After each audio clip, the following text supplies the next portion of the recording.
A few moments later.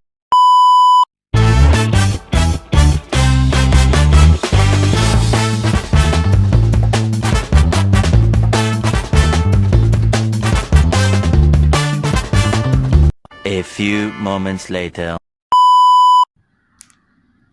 Halo semuanya, perkenalkan nama aku Erina Wadahanfa dari kelas 10 TKI 1 dan di sini aku bakalan baca teks Panyanendra kirap kana rendahan penganten. Jadi jangan lupa lihat video aku sampai akhir ya guys. A few moments later. Teks Panyanendra kirap kana rendahan penganten. Regu regang hamrepowo risang temanten sarimbit metak saking palenggahan. Pinapak sang Supamanggala sajengkar tilar pawiwahan. Kini rabeken wulati wahyuning jodoh. Tedak jelek ngampil amparan bumi. Kinarubyuk para remaja putri saengga Putri Thomas horek rekang sam hanjanengi. Larasat kadi Narendra sinawaka satuhu arsa jengkar hangedaton. Binayang bayang sinar kamunung sani lirdanawi kabayang arsa ngalang bawana ngelangi langgening langan ramyang katoton kenyarane Hanux mensasi tandha wis kasipaten wahyuning jodoh jatmika hamrepawa handayani warata sangya kang hanjani kadya antuka gemplaning nugraha sinten tah ing ngarsa asung tulodo ingkang minangka pamungkaning lampah busana lir panewu mantri mataya kadi angganing senapati lah menika tawanan sang Supamanggala.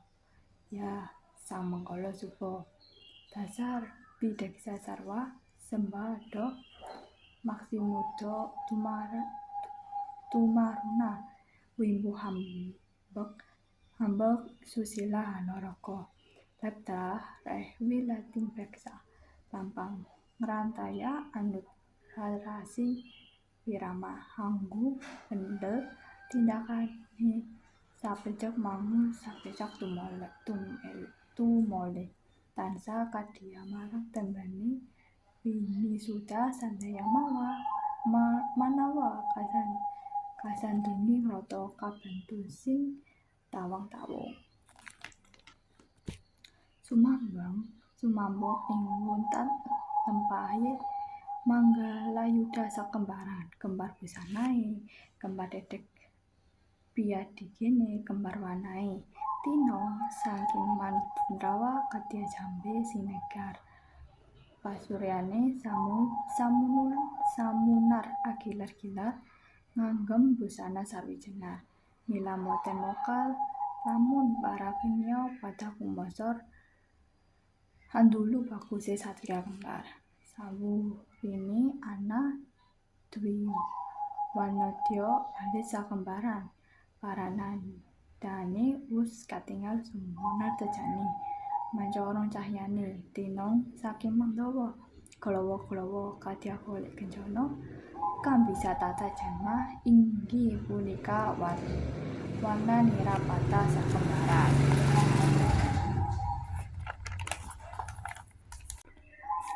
Sineka kanta kantia kinarwitane sinten tah ing madya mangun karsa kang busana alir raja kapiwada. Lah punika tah ingkang dados mustikaning karya memaniking kanda jatining kang rinengga.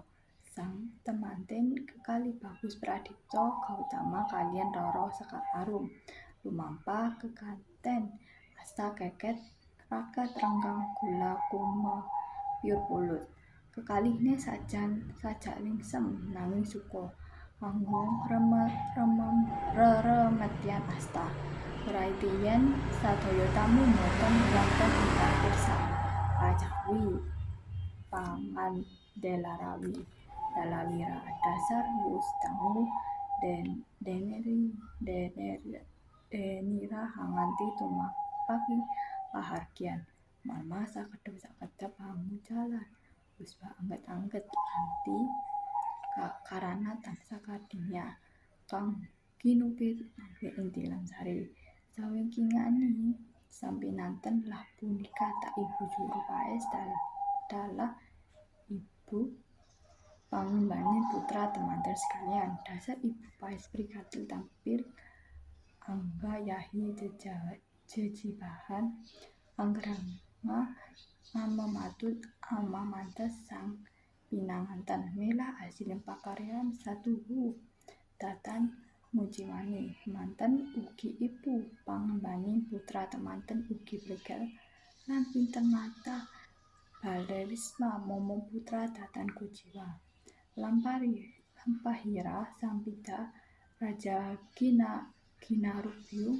para remaja putri Estini lir putri Thomas dasar sadaya sami sulistan warni gandeng luwes meraati lelewane milagoni ing pangajap lencang dadya putri kang sejati padya sawargi Raden ajeng Kartini ingkang kaesti amung sawiji mugi-mugi bencang minangku satya sejati ingkang kapereng tutwuri handayani lah menikah ingkang hamengku koryo sarimbit karwa hang lirin kanan kering sajak sarju katuru ing penggalih wuningani baluk daging tamu blabar damugi ing penggalih prasasat ngoten kengi pinarto ing basa sewu pakia terjasa juga tadi yaitu